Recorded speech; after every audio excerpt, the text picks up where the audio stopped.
So a lot has happened since my last video, and that was only 2 days ago. In that time, Britney and Jamie Lynn have publicly gone back and forth on social media. And for those of you that have only paid attention to the Call Her Daddy situation, Britney is also currently in a legal battle with her father, Jamie. Before getting into the Call Her Daddy interview and the things that have happened since part 1, I want to read to you what is going on in court and what information has been brought to the table by Britney's team in regards to her father, Jamie, and her sister, Jamie Lynn's husband, also named James. In an article on Vulture titled "Breaking Down Britney Spears' Accusations Against Her Father," it reads, Britney Spears' legal team, led by her attorney Matthew Rosengart, has meticulously filed every instance where the singer believed she had been taken advantage of financially during her 13-year-long conservatorship. As the public now knows, the conservatorship was controlled and overseen primarily by her father, Jamie Spears. The singer filed her motion on January 14th, detailing her accusations against her father after he demanded Britney continue to pay his legal fees, despite being suspended in July from his role as Britney's conservator, and the conservatorship being dissolved on November 12th. He argued in his court papers that he engaged in no wrongdoing. Rosengart had called Jamie's request morally abominable. In the court papers, he said Jamie should use the money he already paid himself from Britney's estates to pay for his legal bills, and that if he already spent that money, he should hire a less expensive lawyer. Later in the article, it states, Britney's legal team also contended that Jamie used her money to pay his personal living expenses for a Kentwood, Louisiana warehouse owned by Britney, where he resided for a time. A body who is an investigator and former FBI agent retained by Britney's legal team to investigate this whole situation, he said she uncovered through forensic accounting that a company called Advanced Media Partners, owned by Britney's sister Jamie Lynn's husband, James P. Watson III, received $9,000 of Britney's funds for improvements and repairs to the warehouse. Now, no mention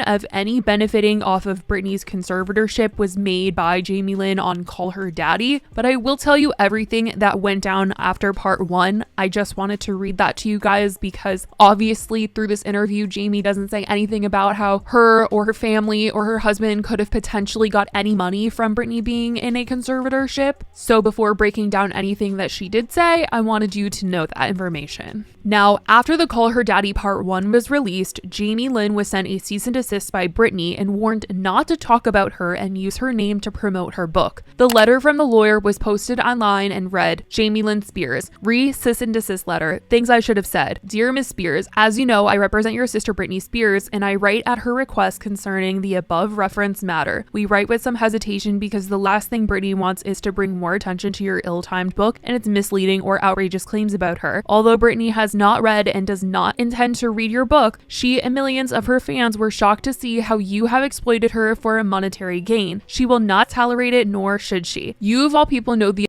and wrongdoing Britney had to endure during the conservatorship after initially growing up with a ruinous alcoholic father. In fact, your own book reportedly states that your father spent most of my life in that cycle of ruinous behavior. His bouts of drinking caused me periods of torment and sorrow. As I previously stated, having endured a 13-year conservatorship that stripped her of a civil rights and fundamental liberties, Britney will no longer be bullied by her father or anyone else. Britney was the family's breadwinner, and she also otherwise supported you. Publicly airing false or fantastical grievances is wrong, especially when designed to sell books. It is also potentially unlawful and defamatory. Michelle Obama famously said, when they go low, we go high. And to Britney's great credit, that is exactly what Britney is going to do for the time being. You recently reportedly stated that the book was not about her. She takes you at your word, and we therefore demand that you cease and desist from referencing Britney derogatorily during your promotional campaign. If you fail to do so or defame her, Britney will be forced to consider and take all appropriate legal action. Your representatives may contact me if you have any questions. Sincerely yours, Matthew S. Rosengart. Britney came out on her Instagram to respond to the podcast in a post that read this: I flew home to Jamie Lynn on the couch watching her TV shows right after Justin and I broke up. I was a ghost there. I had worked my whole life and I didn't know how to be served by mama. Sit there and get served the chocolate milkshakes with the perfectly crushed ice with the secret chunky sugar. Meanwhile, Jamie Lynn is 12. She indulges with the TV for hours, then goes to lay out on a raft at the pool. I'm in shock because this was never my life. Justin's family was all all I knew for many years. Things were different now, and Jamie Lynn had a new Nickelodeon show. All I remember saying was, damn, how the does a 12-year-old land a Nickelodeon show?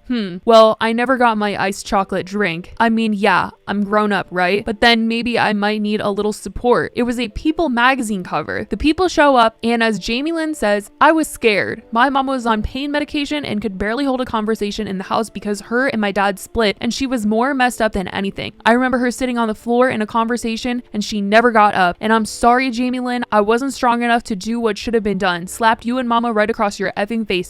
In a second Instagram post, Britney continued this caption by saying, and why do I say that? You selfish little brat, saying how weird and dumb it was that I bought a house for mama. She was so proud, and you told that interview girl that it was just weird. Like, I guess I will just walk in these halls.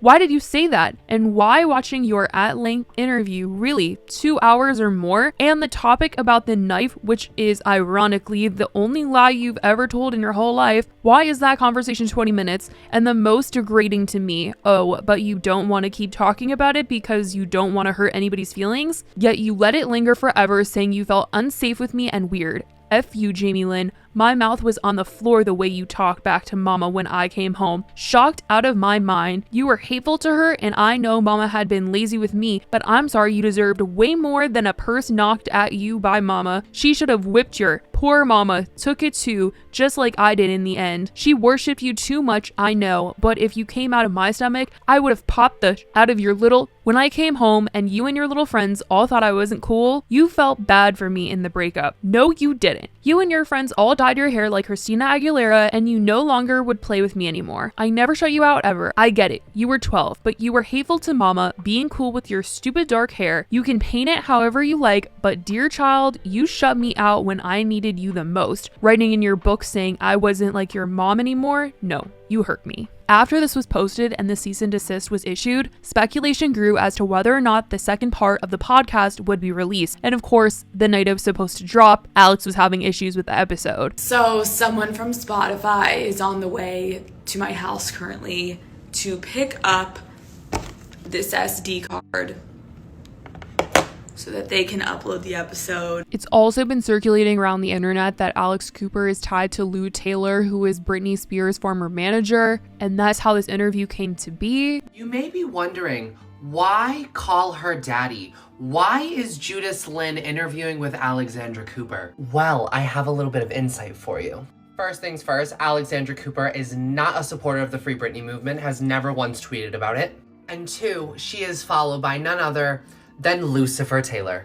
I knew I smelled a rat. But Alex has yet to make a comment on the situation. People have been asking Alex questions on Instagram, and she was asked if she had to cut something out of the episode, and that's why it was taking so long. She screenshotted it, and on her story it said, they definitely had you cut a ton out last minute, huh? And she said, no one can ever make me cut anything out of my podcasts. And seemed to poke fun at the fact that Britney Spears had referenced her as that interview girl by posting interview girl takes an L. It just seemed like there were a lot of technical difficulties that were going down with the episode, and she definitely shared that there were many versions of the podcast. But now here we are, part 2 is out, and I'm going to break it all down for you. When the episode finally dropped, we got right into the conservatorship. She said she didn't know what a conservatorship was when it came into play in 2008. She was pregnant at the time and wasn't really talking to her family. Alex asks her how her dad was the one who was appointed the conservator, despite the way Jamie Lynn writes about him as a father in her book. And she stated that that is up to the state of California, not her. She doesn't know how it happened. And when asked when she realized the conservator infringed on Britney's rights, Jamie Lynn says Britney had been in the conservatorship basically all of her adult life,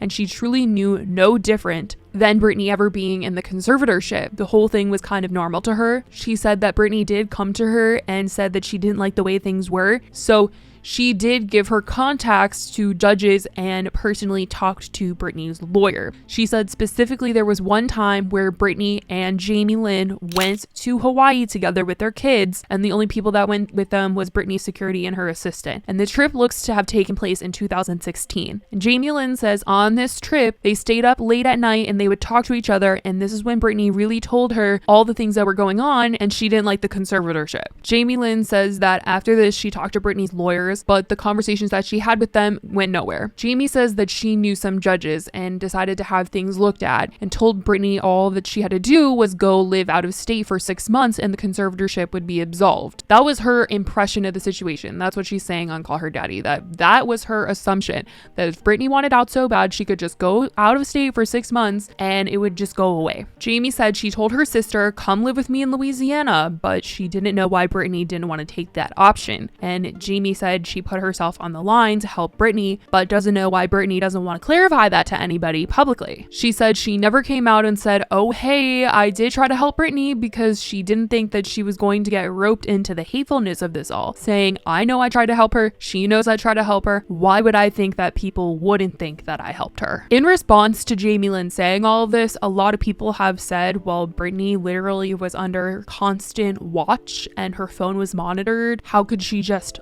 leave? So that's a big question that has been raised from Jamie Lynn, just being like, just leave the state. But back to the podcast episode, Alex then brings up to her whether or not she ever had a part in the conservatorship. And Jamie says people think that she had a part in the conservatorship because at one point in time, Britney had asked her to oversee a trust in case something were to ever happen to her. But she says she didn't do anything legally to proceed with any of that, and says that she never had one part in anything in regards to the conservatorship or her life at all. And to provide some evidence, she read this statement that Britney's legal team wrote, and it says, in the court-approved First Amendment to the SJB Trust in 2018, the SJB Trust was modified to have Jamie Lynn Spears appointed as a trustee and to have the terms of the trust administered in accordance with the separately created under court order BJS Kids and Family Trust. Petitioner is informed and believes that Jamie Lynn Spears never undertook any of the steps to actually become trustee, thereby keeping Mr. Tabak in as trustee until she performed the minimal necessary tasks to become trustee. She said it just didn't feel like something she should do, so she didn't take the steps to go ahead with being the trustee. And when asked why she never spoke out and used her platform to speak out when she realized the conservatorship was oppressive, she said she was in contact with her sister and she put Britney in contact with judges, but Britney would block her sometimes and describe them having a very rocky, unstable relationship with each other, to the point where she felt like she needed to set boundaries with Britney, but says that if she needed help, she gave it to her, but doesn't know why Britney's never come out and said, my sister did try to help me, like, don't send her hate. So Jamie says that's why she's speaking out now, because people literally hate her so much for not helping when she feels like she did help. Alex brings up the time Britney called out people in her life who should have helped her and how everyone assumed she was talking about Jamie Lynn. And Jamie Lynn said she also felt like that post was about her, but she was so confused. And she says she does have a text from Britney that proves that she is innocent in this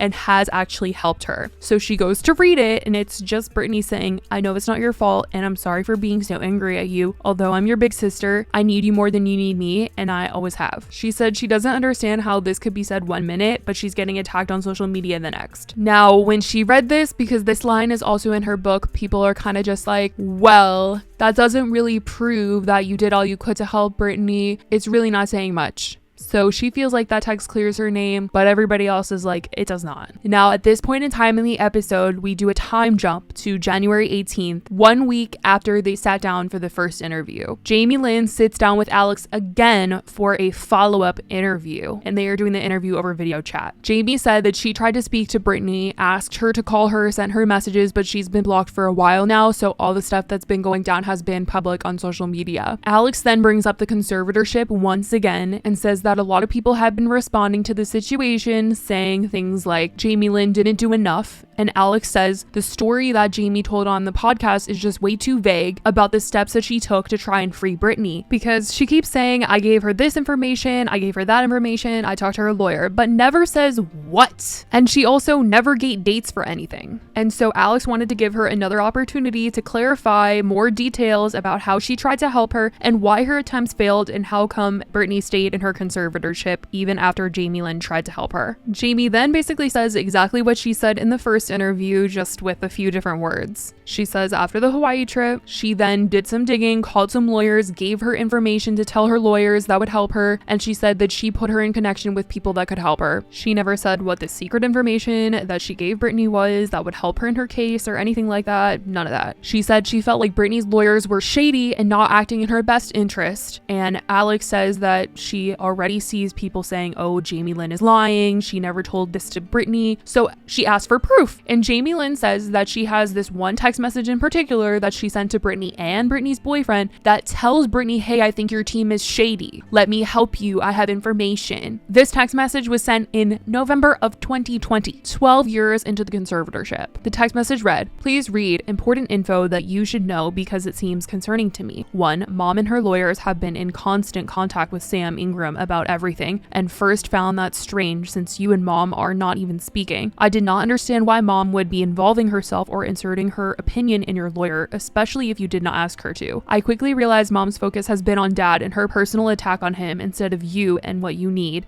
I think she has your lawyer fighting more for her agenda than yours, and it's only delayed your progress and cost you more money. If Sam tries to deny working with Mom's lawyers or his constant contact with Mom, then we can all get on the phone and I'll be sure he admits the truth because I have read the messages and heard the conversations. He also made so many mistakes at this last court date, which is why you were denied once again. I don't know if he did such a bad job on purpose, but it's strange that a lawyer would leave so many holes in his petition, which made it an easy denial. He is trying to create an ongoing fight with someone who isn't trying to fight, and it's clear Sam loves the attention he is getting from your public legal battle, and he goes out of his way to keep his false narrative going so he can continue put on a show in the courtroom to get all the press he wants from your court dates, and he absolutely loves all the attention he's getting from the Free Britney fans. He thinks it's his fan club now, which is so weird to me. Also, I will never forget that time we were in Hawaii and I was trying to help you figure out your conservatorship situation and you called Sam for his help and he sat there and listened to us, but soon as we hung up, he immediately called Dad and said that I needed to watch because I was trying to take down the conservatorship. He turned on you in a second, which is why I never trusted him. Dad wants to resign and has for some time now. He would like to quit wasting time and money on all the lying lawyers and be able to directly speak with you to assure no one is speaking for you, and that will make his resignation process go a lot faster because Dad has been aware of the relationship between Mom's lawyers and Sam, so he just wanted to speak to you himself to make sure everything being said and done by them was truly what you wanted. But Sam will not allow Dad to speak to you at all, which only drags out this legal process for you, and that clearly benefits Sam because he gets more money the longer he can keep this going, which is why I believe Sam is supporting Mom and her lawyers creating more reasons to stay in court over money and other issues that have nothing to do with Dad being removed as conservator of your estate, which I assume is what you wanting the most. I actually spoke to Dad and he is more than willing to agree, drop all of this legal crap, extra lawyers, extra court dates that they keep creating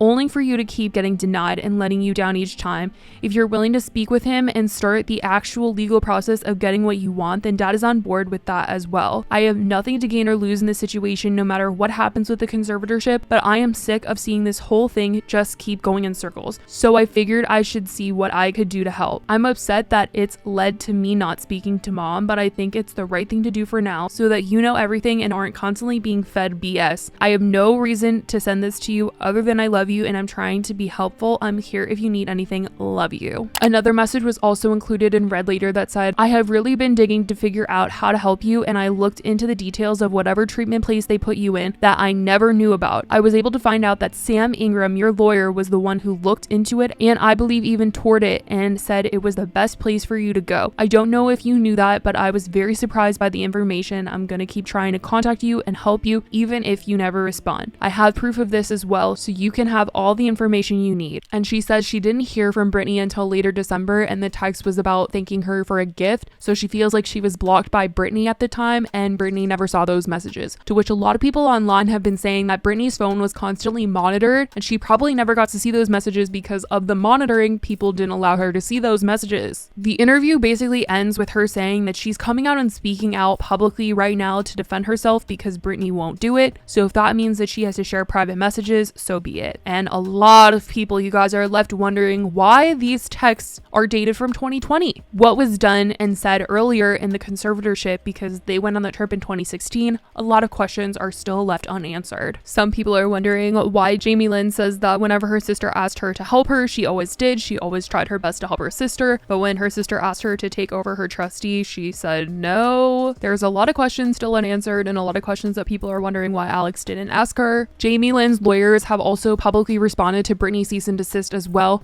The documents were released through TMZ and read as such. Dear Matt, I represent Jamie Lynn Spears in connection with your cease and desist letter dated January 17, 2022, concerning her book entitled Things I Should Have Said. As an initial matter in your letter, you stated that Britney is going to take the high road. However, just today your client posted a vile statement on social media concerning Jamie Lynn. These include, but are not limited to, statements such as Britney should have slapped you and mama right across your faces and whipped your and popped the out of your. As you know from previous social media posts, Jamie Lynn has had her children violently threatened. We have no doubt that these new intimidating, threatening social media posts will lead to similar threats of violence. To be clear, social media posts that include cyberbullying, which caused threats to Jamie Lynn and her family, is neither the high road nor anything that will be tolerated. It was so disappointing to see your letter plastered all over the media, as it would have certainly benefited all of the people involved and their respective children if there was a private forum to try and redress any grievances. Your letter claims that Jamie Lynn's book is potentially unlawful, defamatory, misleading, and has outrageous claims in it, yet you admit that neither you nor client have actually read any portion of the book. Frankly, it is impossible to understand what you are requesting my client cease and desist from doing, since the letter fails to specify any legal wrongdoing whatsoever. Your claim that Jamie Lynn has no right to tell her story is not only insensitive, but not supported by the law. Jamie Lynn is a member of the Spears family. Your letter ignores a critical fact. Jamie Lynn has suffered through her own experiences and her own trauma. Had you taken the time to read the book prior to sending your letter, you would know that the book is not about Britney, but instead about Jamie Lynn's own experience growing up in the same family and describing what life for her was like as a part of that family. In fact, even where Britney is referenced in the book, she is described as a kind, supportive, and protective sister whom Jamie Lynn looked to as a second mother. As you and your client are well aware, Jamie Lynn grew up in a family where she was constantly silenced and never allowed to have a voice. To send a letter attempting to constrain her rights and ability to speak the truth only re-traumatizes the very core wound that she has suffered from her entire life. As you are further aware, Jamie Lynn has wanted nothing more than to help her sister in any way that she can, and to offer her the same love and support her sister gave to her when she was young. Again, had you read the book, you would have noticed the uncanny similarities shared between the two sisters and their experiences. Jamie Lynn hopes there will no further postings or inflammatory letters being sent to the media beyond telling the truth and denying the allegations against her. As a mother, Jamie Lynn needs to protect her children and cannot continue to be subjected to threats and other posting insinuating physical violence against her and her family. Jamie Lynn supports Britney, and as always, she hopes she can get the healing, peace, freedom she rightfully deserves. Sincerely, Brian J. Friedman. As of right now, that is all that has been said publicly. It is a lot to process, and this does not seem like it is going to go away anytime soon. Like I said, Britney is in this legal battle with her father. Jamie Lynn canceled her press tour, but clearly she is speaking out publicly. She wants people to know that she had nothing to do with the conservatorship. She did not benefit off of it. This leaves people very, very confused, and people have so many questions that they want answered. I definitely want to know what you guys think about all that has come out, from the legal battle that Britney is facing with her father to the stuff said on Call Her Daddy Part 2. Let me know what you guys think in the comments down below. Thank you guys so much again for watching my video, supporting the new style. I love you guys, and I will talk to you in the next one. Bye, guys.